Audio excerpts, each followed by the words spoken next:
And welcome to one of my patented something done went wrong sort of videos. So yes, before I get down to business here, I have been working on two projects kind of on and off. I keep having to wait for parts for one, so I start working on the other and keep bouncing back and forth. So in this case, I've been working on the first Record Ripoffs episode of Archive in 2 years. And of course, that's all about knockoff albums, sound-alike covers, with you not necessarily knowing it when you buy the album. And it just worked out that most of the titles for this year are on the 8-track format. And right at the start of working on it, my primary 8-track deck just croaked on me. It's a paperweight right now. And so I went to use my old secondary one, and the belt finally gave on that thing. So I had to put that on hold, wait for another belt. Belt was the wrong size, and on and on. So while waiting for parts, I started working on an Elmo 912S Super 8mm film editor/viewer, and it does sound as well. And mostly for me to have a quick and easy way of screening Super 8, especially Super 8 sound movies, without having to set up the projector and the screen and all that stuff. So that turned out to be, I knew it was a fixer-upper to begin with, but it's proven to be one of those things where, okay, you fix one thing, something else goes wrong, and it just seems to go down the chain. One seems to set off the next. So, I can't really truly cover that now. I might try and make a quick side video on it just to show my progress with it. But yeah, as such, for this week, I have to set my sights as low as possible. And with that, I'm going to be taking a look at 3 issues of Laserviews magazine, all from 1997. And this is not my first rodeo with this magazine. But yes, this is for Laserdisc enthusiasts, for fans and users of the Laserdisc video format.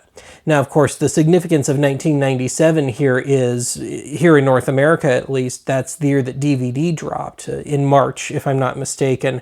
And so we're going to be kind of watching that transition starting to happen in real time, be it from VHS to DVD, Laserdisc to DVD. Ultimately, all roads just led to DVD for a few years. So yeah, I've got some cherry-picked pages out of 3 issues of this, and it's going to be more on the tech front. There will be some movie stuff here and there, but yeah, this is going to be more of a techie thing and an amusing in hindsight sort of thing. So yes, let's get down to business, and we'll start with January of 97 with, even though it doesn't show it, it's The Rock on the cover, starring Sean Connery and Nicolas Cage. So I haven't gotten to it yet, obviously, but they started folding 2 magazines into one here. So by this point, Laserviews was throwing in a little thing called Digitainment, which would usually take about the back third of an issue of Laserviews. And that was all text, well, not all tech stuff, but mostly tech stuff. We will take a look at that. Some of the most amusing stuff is in there. But anyway, I suppose I should get to the first thing that jumped out at me, well, a nice big poster sort of deal for Independence Day. And some of these really could have been posters. I mean, I'm sure there's people out there that just ripped pages out of this and just hung them up. But anyway, this is kind of what I was shooting for here. I could just see this hanging on some horror enthusiast's wall here. A little thing for Tales from the Crypt presents Bordello of Blood, as in the Dennis Miller Tales from the Crypt movie, the more overtly comedy one.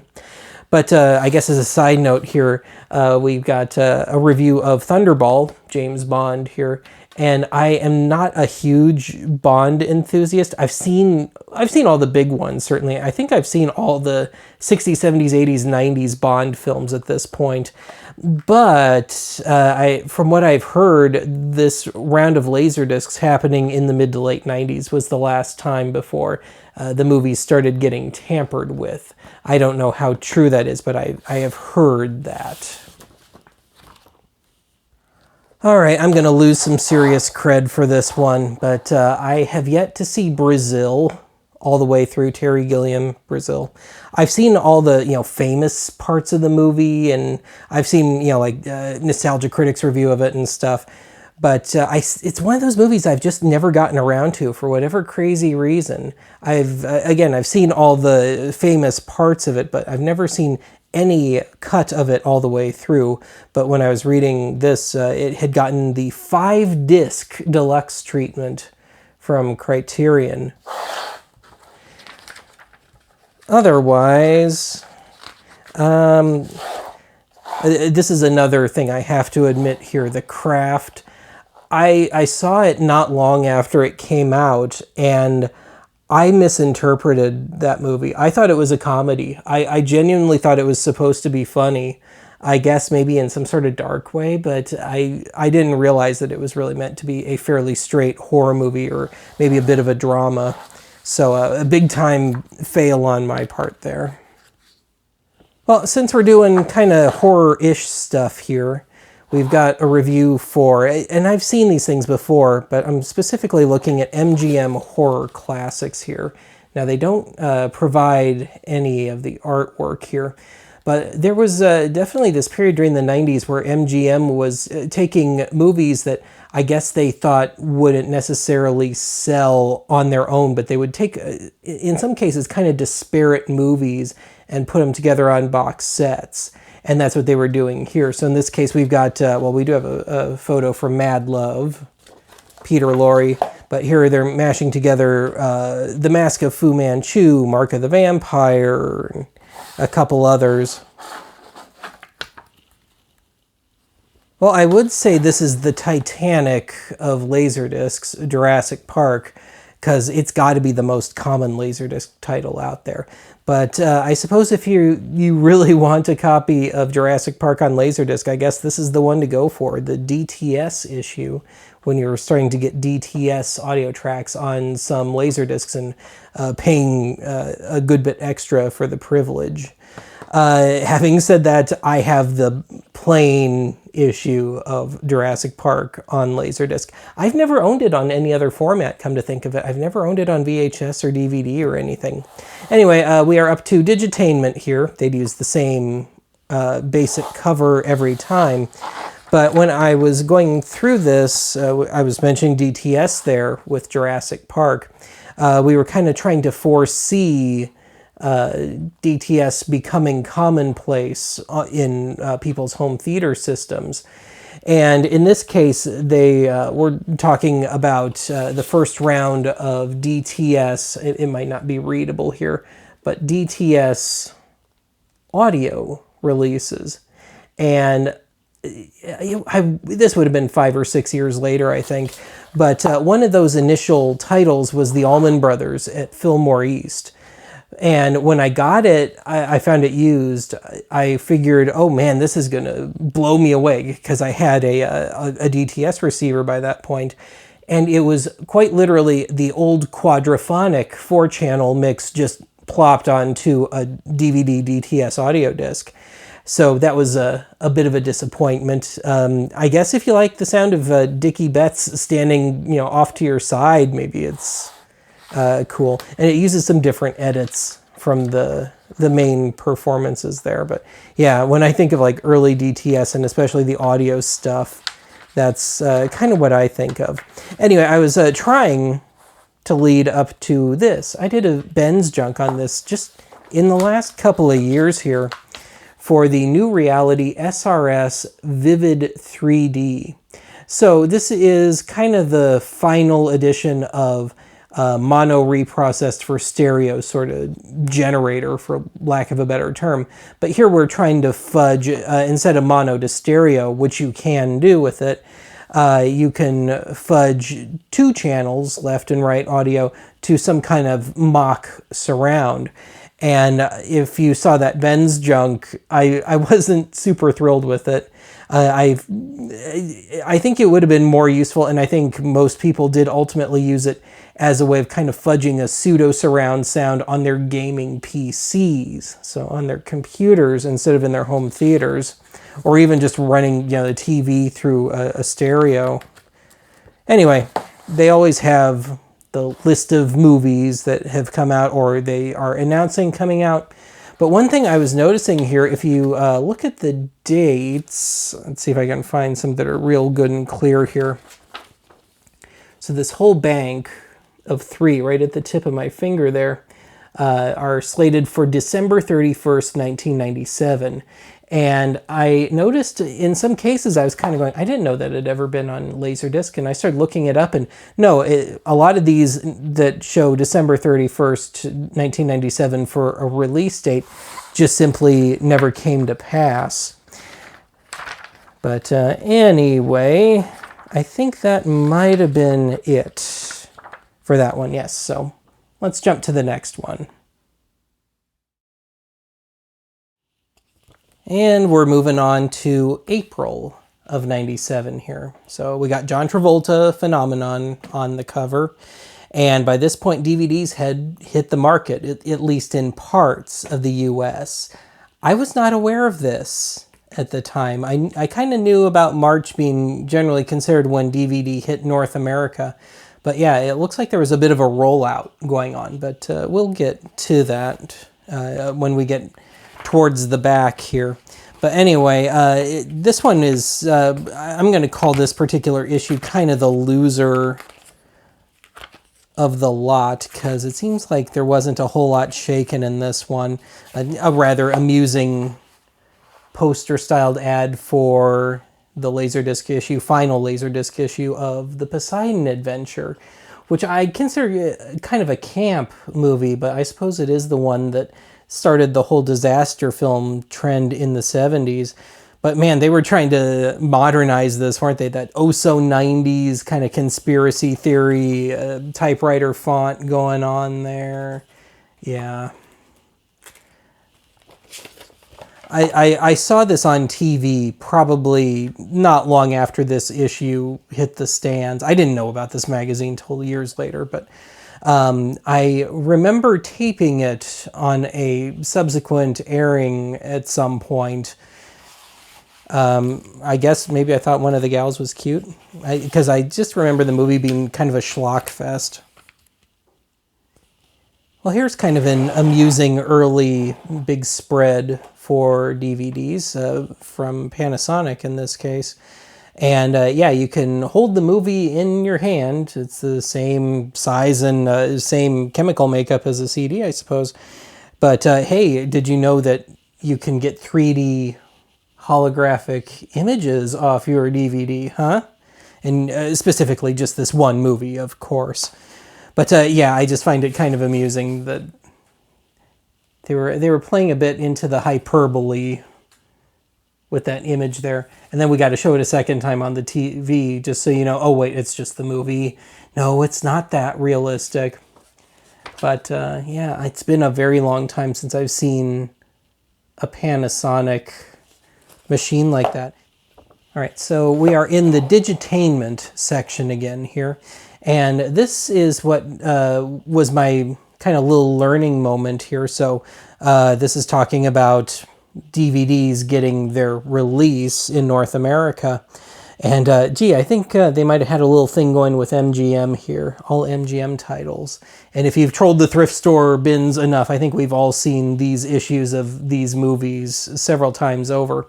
But anyway, what surprised me was I figured it would have been just a full tilt national, not even a rollout, just plop it on the market.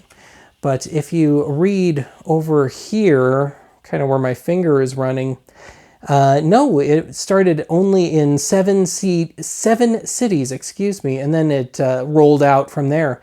But in retrospect, I guess that would make sense. That would be kind of a big thing to just dump on the market. But also, I could swear it was the summer of 97 by the time I first saw a DVD in a store, be it the player or the movie. So yeah, I suppose that would make sense. Now, of course, I grew up in Denver, suburban Denver, so obviously we were not quite New York, LA status, but, you know, not too far below that. Of course, these days, I think Denver is considered kind of a second tier only to New York, Chicago, etc., LA, San Francisco. Oh, I found this article quite amusing here. So A perfectly nice looking speaker setup, which they tout as bargain budget speakers. Well, just the two main left and right channels there were $1,200 for the pair. This was about $2,000 by the time you bought 5. This is not even a 5.1 setup. This is just a 5.0 setup, so no subwoofer there. But yeah, you're looking at north of $2,000. And of course, you can double that for inflation. Anyway, we got an article here from somebody we've run into many, many times on Archive. But yeah, Joe Kane. So many, many times over the years, especially when I'm doing Laserdisc stuff or reference test stuff, I am known to throw in a video standard or video essentials made by Joe Kane. And by this point, he was getting ready to put out the DVD edition of Video Essentials, which again is just it's a reference disc. It's a bunch of test patterns and sound tests and that sort of thing. I've used it many times on Archive. But I never did pick up the DVD of Video Essentials because every review I've ever read of it said it's just the Laserdisc plopped onto a DVD with a few words changed, and that's it. But reading Kane's own article here, it looks like he never really discusses kind of all the reuse that was going on there. But yeah, he discusses that it was mostly an exercise in data compression, as in how little data compression, how wisely can you use data compression on a DVD, and how to max out especially the picture quality. So in this case, he talks about it maxing out at 8 megabits per second, or megabytes, I forget which. Regardless, pretty impressive for the time, maybe a tad quaint in the 4K era. But yeah, it talks about taking it around to the different manufacturers at the Consumer Electronics Show. So anyway, well, we got our next round of movies out or coming out on Laserdisc, new releases or releases soon to come here. But in this case, well, of course, Image Entertainment was always this lovely stew of high and low culture. So, you know, lots of great silent movies and art films and kind of lost classic TV shows. And then if you look at the P's there, all the Playboy stuff. But that's about right for Image. Kind of, again, that weird mix of high class, highbrow and lowbrow. Oh, and of course, Full Moon was still just barely getting at least a movie onto the market. So if you need that latest edition of Video Zone. Now, by this point, they were starting to mash together Laserdisc and DVD, so you got separate MGM and MGM DVD here. But if you look at the prices, these are all what would have been considered budget line when DVD first hit the market in North America, that is, at $25 a pop. And that would have been about right, $25 to $40 a pop at full retail price. You know, so not necessarily Best Buy price or Kmart price or whatever, Circuit City. But if you look at that versus even kind of just standard Laserdiscs rather, they were, you know, you might find the occasional $24.99 or $29.99, but yeah, $39.99 seemed to be kind of the norm. And even though once in a while reading these things from this period, they're kind of going, oh, Laserdisc's going to keep going for a good long time. There is a certain amount of realizing that just on economics, more people were going to take DVD because the price point, even right out of the gate, was a good bit lower for player and movies with DVD. But of course, you know, it did last at least a couple more years, and then idiots like me came on board when Laserdisc went away entirely and kind of bought them for pennies on the dollar. But yeah, that is it for that issue, so we'll move on to the last one. All right, let's move on to the last issue here from October of '97, so just in time for Halloween, Madonna as Evita. Of course, I remember that getting hyped like crazy when it came out. What was it? Her and Antonio Banderas. I never did see it. I guess I don't know. I didn't want to see Evita or see Madonna play the character, Evita Peron. But anyway, I remember this issue being not super noteworthy. This one is really more of a tech discussion sort of thing. Well, I have mentioned in past archive episodes, discussing the format wars, VHS versus Betamax and all, and kind of the ongoing stereotype of adult entertainment, if you will, leading the way in some respects, even though I don't think that's entirely true. But boy, the stereotype holds up, doesn't it? So yeah, here it is, October of 97, and Image is already dropping Playboy stuff on DVD. And of course, we were just looking at a whole list of new stuff getting released on Laserdisc there in that previous issue. Now, I've only ever owned one title of this ilk. I picked it up on a thrifting episode at one point, and it wasn't all that interesting. I've owned some of the early magazine where they were trying to do the video magazine ones, and I've even covered them on the first video magazines episode. And boy, I'd love to do a full tilt VHS vault riff of some of that stuff, but I know I'd never get away with it. All right, so now they're starting to fold in some DVD reviews into their regular magazine here. So we'll just take a quick look at Mars Attacks here, if only because they were just scanning the closed DVD. You can see part of one of those old side snap case, snap latch sort of deals on the original issue of that movie, and like all those old Warner Brothers DVDs and stuff. But yes, I have this very issue of Mars Attacks, and I like this movie. The reviewer clearly did not, but to me, it's not supposed to be scary necessarily. To me, it's just supposed to be a really twisted comedy. I did actually dig out my old DVD of this to watch it sometime in the last 5 years or so on my current setup. And from a technical standpoint, it holds up pretty well. I was expecting to put it in the machine and have just a big data compressed mess and lossy audio and all. But no, it was actually pretty well authored. I was very pleasantly surprised by it. But otherwise, as far as this movie goes, I will never forget first seeing this one. It wasn't in the theater. It wasn't renting it from the video store.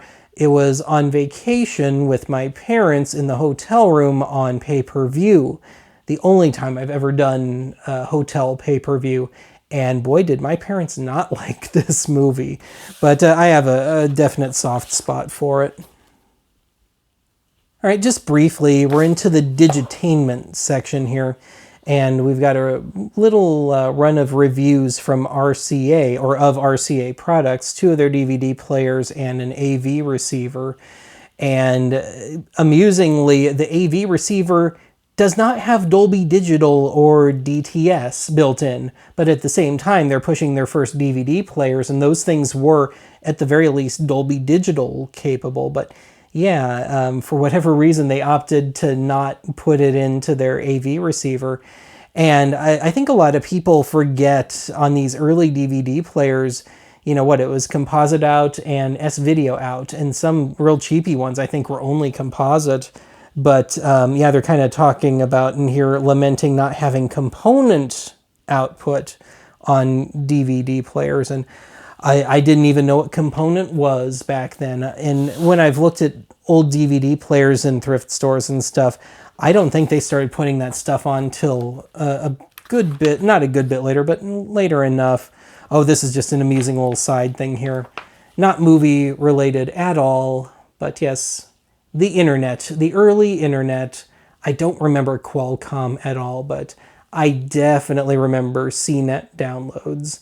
And it was all right for a while, but I remember by like the early 2000s, it became, because I don't think they ever vetted what you could download from their site. It became very much a place to pick up some viruses, later on. And of course, I don't think CNET runs anything like that anymore. Probably not in a very, very long time. So, well, we got the smaller version of that Panasonic ad that we had seen earlier. Oh, all right. One last round through the new and announced releases here. So by this point, of course, image is always kind of a trip to read. But it seems like by this point they were putting in a separate, DVD listing here. But anyway, I might as well jump into the DVD era here. Now, there was one thing in here that made me go and look online because I just had never seen it before.